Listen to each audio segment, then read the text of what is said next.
Hello, my name is Cody Wallace. This is going to be my psychology project for mental disorders. Topic is going to be panic disorders.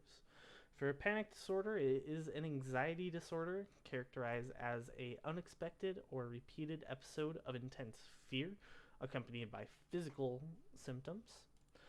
For the physical symptoms of a panic attack, we're going to be looking at having high heart rate, hyperventilation, sweating, chest pain, trembling, numbing sensations, choking sensations, hot or cold flashes, dizziness or lightheadedness, running imagination such as loss of control, yourself, situation, other people, thoughts of going crazy, and as well as a fear of death. For the differences for a panic disorder is going to be the experience of trauma for stress, panic, or fear.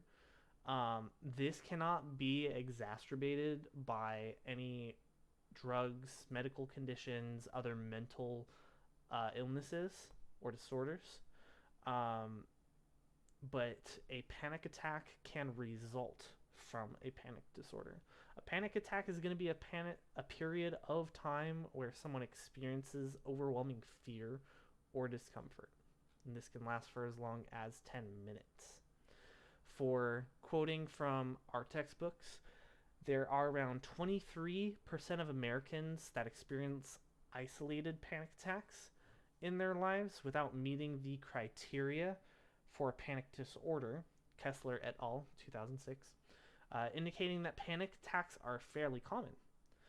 Panic disorder is much less common as it only afflicts about 4.7 Americans during their lifetime, Kessler et al., 2005.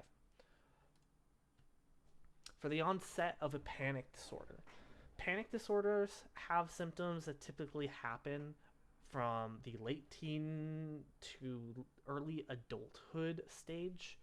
The likelihood of developing a panic attack or panic disorder increases when exposed to these certain conditions. So it could be a family history of panic attacks or panic disorder as far as genetics or other abusive situations that may happen in a family. Major stress in life, such as death, serious illness of a loved one, such as cancer.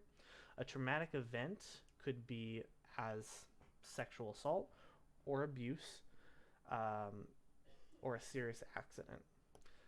Any major changes in your life, change of job, change of location, divorce, having children, those can add to the stress. Excessive smoking and caffeine intake can add to having more panic attacks as well. And lastly, a history of childhood physical or sexual abuse. Now, for the development of a panic disorder, can be more of a phobia. So this could be agoraphobia, which is a fear of large crowds, arachnophobia, fear of spiders. Um, Frequent or medical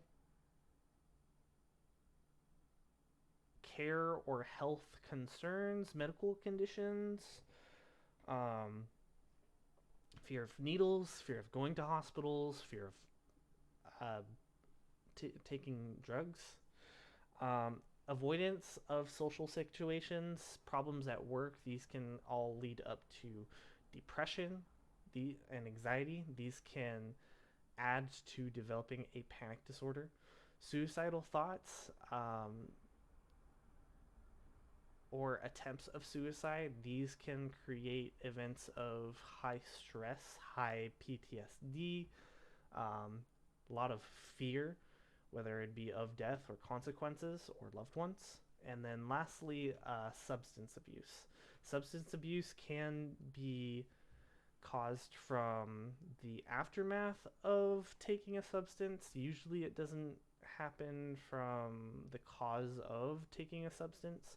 That can be more associated with paranoia that a substance can cause, but like the substance can cause the paranoia can then cause the panic attack.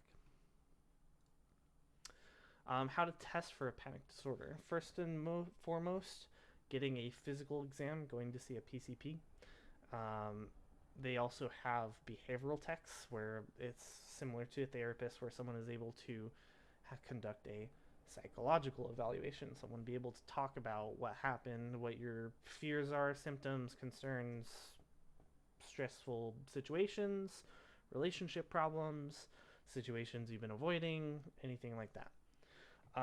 Other than that, blood tests, getting your thyroid checked, medical conditions, any tests for your heart, which can also be coupled in with an EKG. EKG will see how often your heart will beat, what arrhythmia it has, if you just have a naturally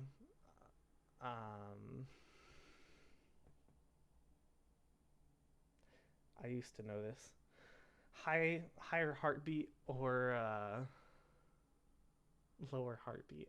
I know the words for them. I used to use them like 6 months ago. It's just been a while. Um, Treatment for that panic disorder. So, first one is going to be psychotherapy. Talking about your fears, your experiences can help your brain process the information a little bit better instead of um, like moreover just experiencing that fear, just kind of breaking down why it's there, what happened with it, what was the cause of it, things like that. Basically helping get from worse to not so bad and having panic attacks trying to happen less frequently by talking them out. Exercise is a very good substitute. Exercise is a very good mood boost, helps a way for you to vent your feelings, frustrations, any emotions that you're having, and also give your mind something to focus on outside of your fears. Drug therapy, there's a few options for those. Um, these drugs have their own side effects, so taking these is not always what people are wanting to do, but some of them have really good effects and improve some people's lives. Antidepressants are the first ones, whether they are SSRIs, which is a selective serotonin reuptake inhibitor, or SNRI, which is a serotonin norepinephrine reuptake inhibitor.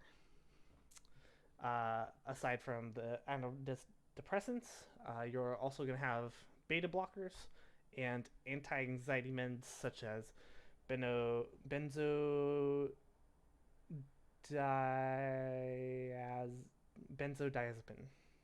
I got it. Ha. And that is it for my presentation. Thank you so much to Mayo Clinic and nimh.gov. Your contributions to your pages, your information that you had for your insight on panic attacks and panic disorders really helped for this presentation. Also, thank you to the writers of Psychology 2E of the 2020 edition. This is used for the quotes that I had. Also wanted to give a shout out for the image that I had for the symptoms post that I had earlier. I really liked the connotations for the images that it used as well as the text, and I decided to put those in for the presentation as well. And thank you so much. This is going to be my last presentation for the class. I enjoyed having it, enjoyed having you as my teacher, Ms. Robbins. I hope you have a good rest of your day, and when your next classes come up, hope those go well as well. Thank you so much. Have a good one.